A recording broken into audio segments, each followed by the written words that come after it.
নমস্কার। আজকে আপনাদের একটা ছোট্ট কবিতা বলব। ভালো লাগা খারাপ লাগা আপনাদের উপর, কিন্তু একটু ধৈর্য ধরে কবিতাটা শুনুন। তাহলে শুরু করছি। বাবা আমার ক্ষেত মজুর, মা ঘুটে বেচে। বাড়ি আমার খুব দূরে নয়, স্টেশনের কাছে।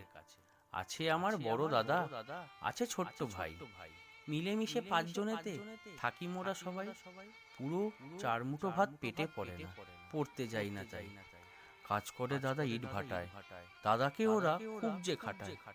মা বাবার কষ্ট দেখে দাদা কষ্ট পায়। টাকা কামানোর উপায় করতে তাই কলকাতাতে যায়। সারাদিনের কাজ সেরে যখন মা ফিরে আসে বাড়ি, উনুনেতে টপাত করে উঠে পড়ে চালের হাড়ি। এমন জীবন চলছে যখন লাগলো গ্রামে গোল। রেল লাইনে পড়লো বাবা, হলো সাদা মায়ের আঁচল। দুপুরবেলায় ভাইটা আমার কেঁদে কেঁদে মরে। দুটি ভাত খাওয়ার আশায় টানে মায়ের আঁচল ধরে। আমি সব বুঝতে পারি, তাই তো ট্রেনে হকারি করি। ভাই আমার মূর্খ নয়, বসে থাকে না ঘরে। সে এখন এক ক্লাসে পড়ে। দেখতে দেখতে 10টা বছর পার হয়ে এলো। মাও এবার মুখ ফিরিয়ে বাবার কাছে গেল। ঠিক তার 1 মাসেতে দাদা এলো ফিরে। 3 ভাই মিলে খুব যে কাঁদি বাপ মার কথা ঘিরে।